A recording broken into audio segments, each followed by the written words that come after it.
السلام علیکم ورحمۃ اللہ وبرکاتہ۔ تصور کیجئے کہ ہر طرف اندھیرا ہے، آپ کے اپنے آپ کو مٹی تلے چھوڑ کر جا چکے ہیں، قدموں کی چاپ دور ہوتی جا رہی ہے اور آپ اس تنگ اور تاریک کوٹری میں اکیلے رہ گئے ہیں۔ مرنے کے بعد وہ پہلا دن کیسا ہوگا، وہ پہلی رات جب نہ کوئی دوست ہوگا نہ خاندان، تب تمہارے ساتھ کیا گزرے گی؟ آج کی ویڈیو کوئی عام ویڈیو نہیں، بلکہ یہ ہماری اور آپ کی اس منزل کی داستان ہے جہاں ہم سب نے ایک دن پہنچنا ہے۔ اگر آپ اپنی آخرت کی تیاری کرنا چاہتے ہیں تو اس ویڈیو کو دل کے کانوں سے سنیے گا۔ تو سب سے پہلی بات کہ جب انسان کو قبر میں اتارا جاتا ہے تو زمین اسے دباتی ہے۔ اگر انسان نیک ہو تو زمین اسے ماں کی طرح پیار سے دباتی ہے، اور اگر خدا نخواستہ گنہگار ہو تو پسلیاں ایک دوسرے میں پیوست ہو جاتی ہیں، اور فرشتوں کا آنا تو منکر نکیر کا سوال و جواب، وہ تین سوال جو ہماری پوری زندگی کا نچوڑ ہیں کہ تمہارا رب کون ہے، تمہارا دین کیا ہے، اور ان نبی پاک علیہ الصلاۃ والسلام کے بارے میں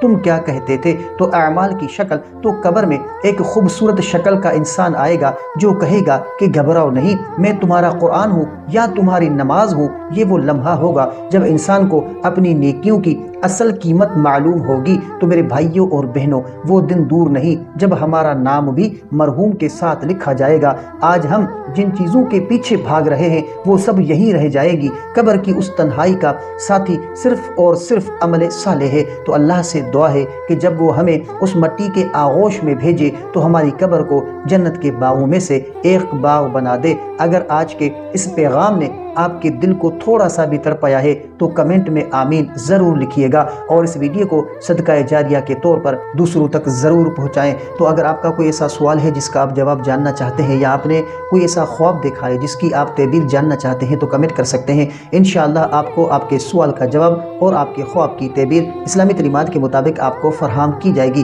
تو ملتے ہیں اگلی ویڈیو میں، تب تک کے لیے اپنا بہت سارا خیال رکھیں اور ہمیں اپنی دعاؤں میں یاد رکھیں۔ السلام علیکم ورحمۃ اللہ وبرکاتہ۔